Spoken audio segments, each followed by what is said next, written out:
My name is Ronald Davis. I've been on the street for about a year and a half now. Well, I come from the suburbs. Life, you know, which is rough. And I mean, I done slept in Lower Wacker, I done slept on the bridges, I done slept in the little cardboard boxes and stuff, you know, just surviving, especially in the wintertime is the hardest time. And like, I go to fill out applications for a job and stuff. They look at me, you know, I'm not looking presentable, and then we'll call you, leave a number. But how can I leave a number when I don't have a phone? So it's just a struggle out there, you know. I just, you know, from day to day, people, I come out here and panhandle with my cup.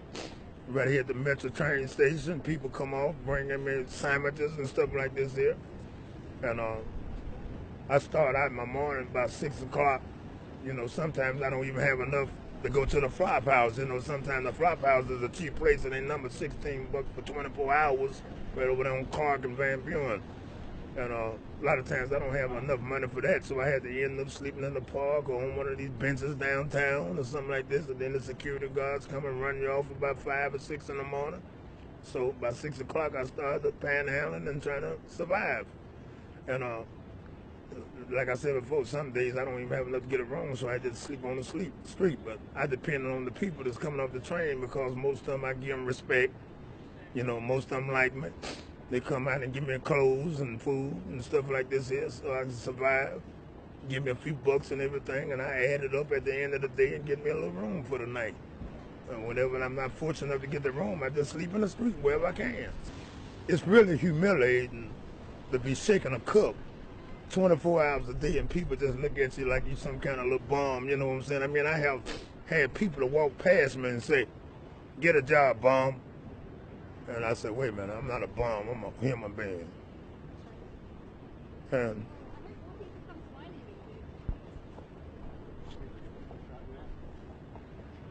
it's hard.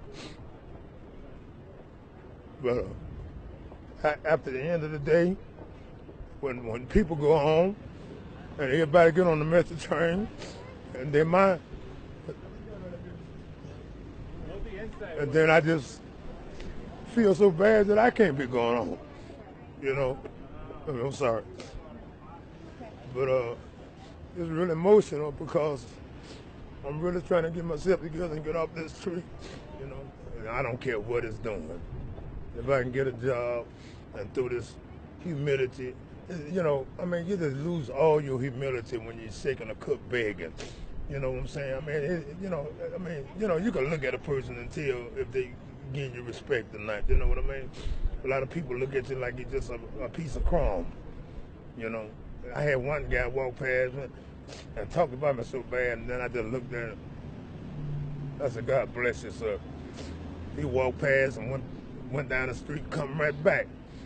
He said, "You know what, man, I had a bad day." He said, "I'm sorry for even calling you that." He said, "Because I know you're a human being." He said, "Would you accept my apology?" I said, "Apology accepted." He went in his pocket and gave me $30 and said, "Go get you a room and get you something to eat." You know what I mean? I mean, you know, no matter what people think about me, I know I'm a human first. And just because I'm down on my luck, don't give nobody no excuse to call me no bum. Because I'm not. Unos medios de comunicación que van a intentar ocultar que hay mucha gente como tú, que tiene las mismas dudas que tú, que le duelen las mismas cosas que te duelen a ti, que no es cierto que tú seas anacrónico, que seas inferior, que estés obsoleto, que estés loco, que seas un marginal. No es cierto. Lo que pasa es que los medios de comunicación no te lo cuentan. Al final hay un gran modelo.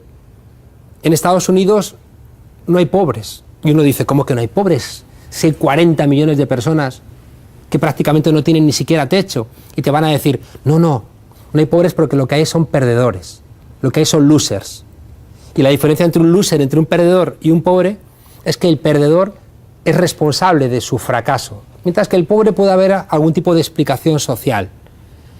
Si nosotros interiorizamos que lo que nos pasa es responsabilidad nuestra, porque no hemos estudiado chino mandarín por la noche, en Internet a las 3 de la mañana, porque no trabajamos 16 horas, porque hemos cometido el terrible pecado de querernos ir al cine o leernos una obra de literatura y por eso no has encontrado trabajo.